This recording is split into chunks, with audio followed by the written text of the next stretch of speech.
Hello everyone. आज की कहानी है झारखंड की एक लोक कथा, ईर्ष्या का फल। एक गांव में 7 भाई रहते थे। 6 भाई खेती बाड़ी का काम करते थे। सबसे बड़ा भाई बुद्धिमान तथा पढ़ा लिखा था। वह राज दरबार में नौकरी करता था। वह सवेरे सवेरे गरम गरम दाल भात खाकर नौकरी पर चला जाता था।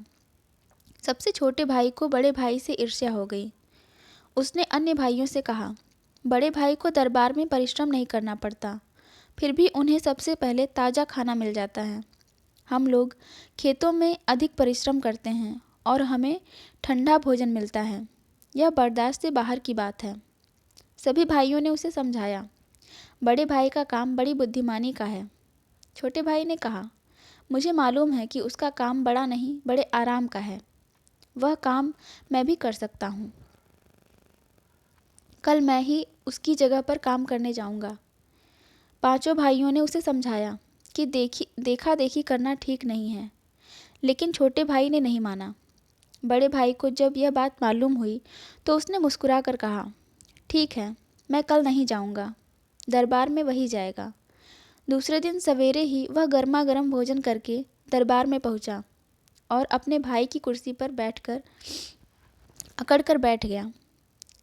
इस नए आदमी को देखकर दरबार में राजा ने पूछा, वह कौन है? पुराना कर्मचारी कहाँ है?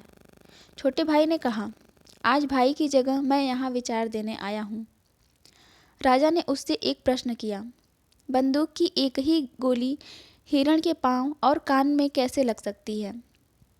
छोटा भाई काफ़ी देर तक नीचे ऊपर देखता रहा। उसे कोई जवाब सूझ ही नहीं रहा था।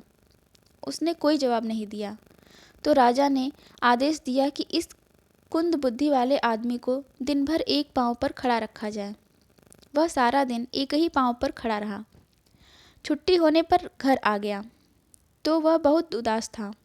लजाते लजाते उसने भाइयों से सारी बातें बता दी और कहा कि सचमुच दरबार का काम बहुत भारी होता है। भला बताइए, एक गोली से पैर और कान दोनों जगह कैसे हिरन को चोट लग सकती है?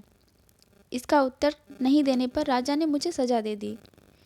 बड़े भाई ने हंसकर कहा, केवल खाना खाने के लोभ से ही तुम्हें दंड भोगना पड़ा। कोई बड़ा सवाल तो था नहीं। जिस समय हिरण पैर से कान खुजलाता हो, उसी समय गोली मारने से पैर और कान दोनों पर चोट लग जाएगी। बड़े भाई की बात सुनकर छोटे भाई ने लज्जा से अपना सिर नीचा कर लिया।